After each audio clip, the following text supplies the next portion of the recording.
Hi guys, I'm Declan. And I'm Itala.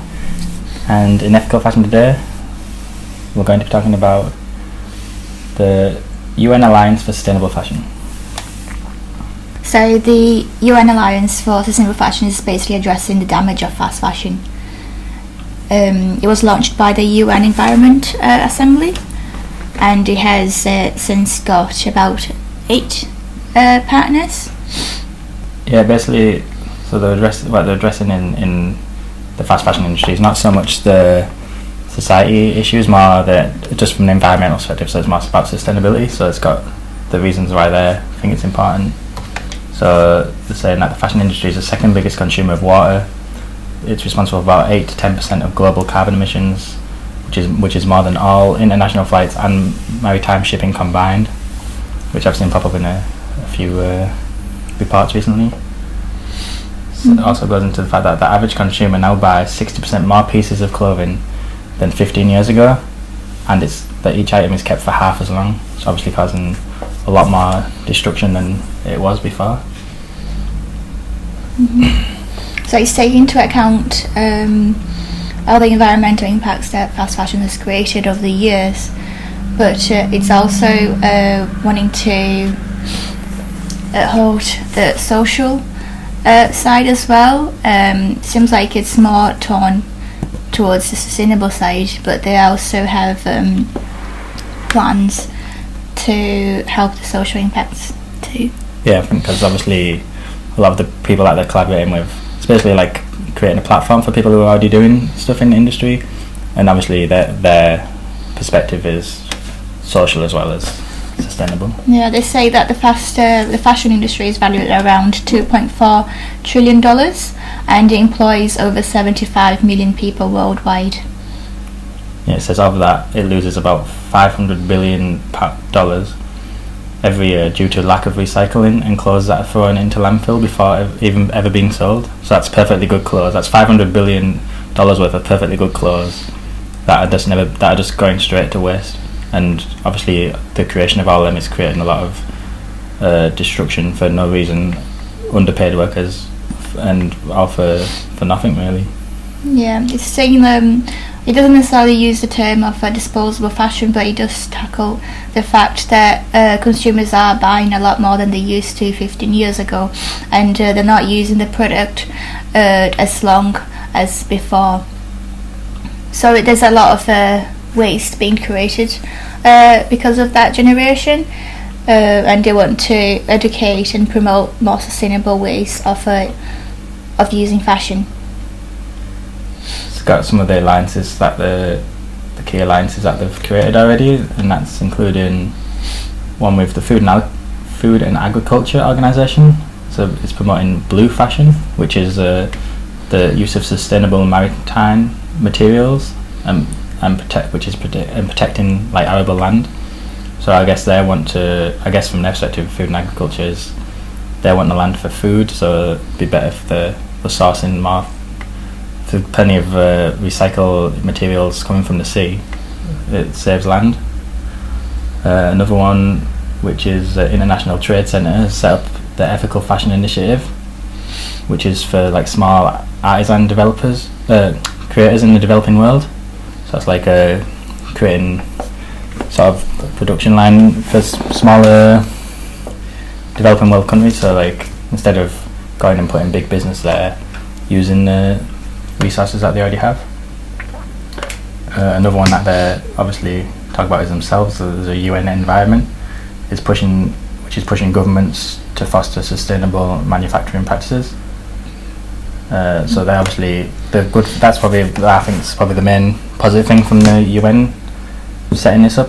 Obviously it's good to have platforms for all these other companies, but the fact that they're going to be pushing all this information on governments and try to get policies in place, I think that's a good. Yeah, they're going around the world. They've been to a few places already, like Brazil, and they're going to South Africa, and just to promote this initiative. They really want to promote an environmentally friendly fashion, so they're looking into ways of creating more sustainable fabrics, of using waste, and creating more like innovative techniques. So it seems really promising. Yeah, and they've got, obviously that gives like a overarching, so with all these sort of companies that were doing things separately to collaborate in now, so that should hopefully, they're hoping to improve on that collaboration by like spotting any loopholes or any gaps that are missing in what the action they're taking, to sort of make it more of a solid movement. Yeah, they want to use this movement to drive improvement in the world's ecosystems. So it's really interesting because you can really see fashion used as a tool to improve the environment, and not just the destructive side of it, but also the nurturing side. Since it employs so many people in the world and uses so many resources, there's a really good opportunity to make it like a good thing. Yeah, I've got some quotes here from the chairperson of the Global Environmental Facility. She says, "In the face of the growing environmental threats, there is an urgent need to radically change our consumption and production systems. In this regard, a more sustainable fashion industry has a critical role to play." So that's why, like, obviously they've launched this with like a big opening event with some like influencers, if you could say, in that industry.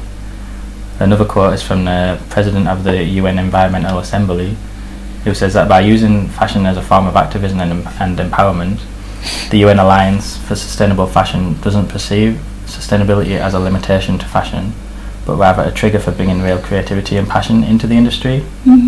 And this is like something that I think is like really key, and I've sort of mentioned it before, is like looking at like fashion, what's in fashion, and like a bit of a criticism of like some of the new fashion in the catwalk and stuff is like sort of old fashioned, or like looking back, and I guess like it's like with vintage being in fashion and stuff, but using like feathers and stuff in fashion. Like maybe I think the next stage for fashion is to use new material, like these new materials that they're researching, and more sustainable, environmentally friendly, that use less water, that use that cause less impact.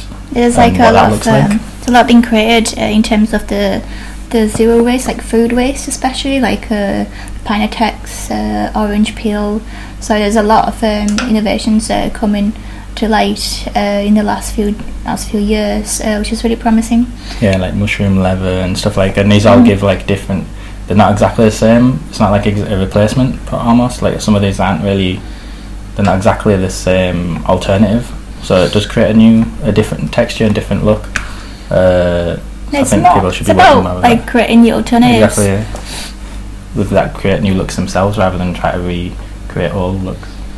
Yeah, when I saw this, I thought it was a really big step after the UK new policy, the report, and just seeing UN creating this, launching this initiative. It just is a really big step forwards towards the ethical fashion movement. And let's hope that we're going to see a lot more from them. But this is definitely a good start. Yeah, I think it's great. I think it's another one to keep an eye on. But obviously, with all these things, like take a little bit of time. But this is one. I think it's one of the reasons why it's good when it don't just leave it up to brands, because they have like policies like for like, oh, we want to have sustainable products by so-and-so date. This kind of makes it move a lot faster, because they're saying that it's like urgent and an emergency sort of situation. Yeah, it's really cool that they talk about the carbon emissions from the fashion industry. It says that it creates more than all international flights and maritime shipping combined.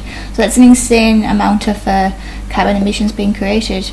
And I think a lot of people don't take that into account when they buy a new top or a new pair of jeans. They don't really think about the environmental impact as such. I know a lot of people who they will consider paying a bit more towards their flights so they can offset the carbon emissions created by that.